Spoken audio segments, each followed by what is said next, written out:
The Vikings spent around 400 years, from 795 up to about 1169 when the Normans invaded. Their power and domination was ended in 1014 with Brian Boru, but the Vikings still were here. They had amalgamated into the Irish system, the Irish culture and Irish stuff. They became more Irish than the Irish themselves. There's a 400-year block of history where the Vikings were a significant part of this island. That is around 100 years longer than the formation of the United States of America till today. The Vikings started as raiders in Ireland, but soon saw opportunities to stay over winter, so they had these ship fortresses on the main rivers of Ireland.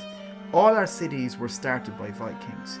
Dublin, Cork, Limerick, Waterford, the list goes on, including a lot of towns like Youghal, Howth, Dundalk, etc. The clue is in the place names. Waterford, fjord. A fjord was a massive long bay or inlet in the Scandinavian world. I guess they would have called our bays fjords because they didn't know what else to call them. Ireland has a history of navigating the world, starting with St. Brendan the Navigator, which I will cover in another video. But in reality, our shipping fleets and technology wasn't up to scratch. So when the Vikings came in and they would have brought their fleets, what would happen is the technologies were starting to overlap, and the Irish definitely took advantage. And even our High King of Ireland, Brian Boru, would have incorporated a fleet of Viking ships and started a naval campaign around Ireland, first of its kind. They would have opened up trading routes that Ireland never had before, with the Mediterranean, with the UK, with Middle East, with Constantinople. The list goes on and on and on. So Ireland was really opened up to the world. In fact, Dublin became a massive trading port, one of the biggest in the known world. And in fact, this was one of the biggest slave ports in the world. It was a Viking run town. There was lots of slave trading back then. Gaels, Vikings, all sorts. Sihtric Silkbeard, the great survivor and unbelievable Norse Gael king, was the first ever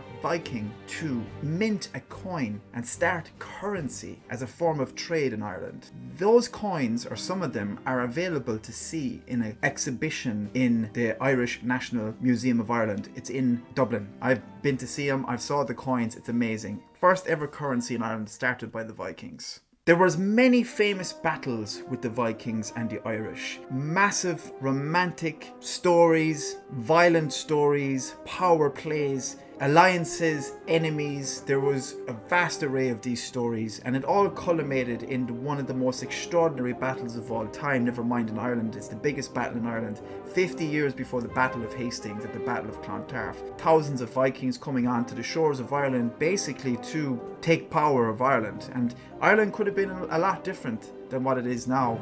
And what that battle brought around were political ideologies and stories and sagas and all sorts of tales and narratives that are in the Viking world about Gaelic Ireland, including Brian Boru, and also here in Ireland with our own books as well. The biggest footprint you can see with your own eyes in Ireland is one of the most famous tourist attractions in Dublin, in Ireland, and even Strongbow is buried here. The foundations for this building were laid by Sihtric Silkbeard. In fact, Sihtric Silkbeard was a very important character in Irish history, a Norse Gael king, ex-step-son-in-law of Brian Boru, son of Gormla and Olaf Curran, who was a very famous Viking of Dublin for many years. Sihtric Silkbeard converted to Christianity and laid the foundations for this Christ church, and this building is 1,000 years old. And in fact, this whole area is kind of dedicated to the Vikings in Dublin. There's a tourist attraction called Dublinia, and also the Irish government, who really messed up big time and should be ashamed of themselves, found massive dwellings underground in an excavation, and they just bulldozed through them all to build this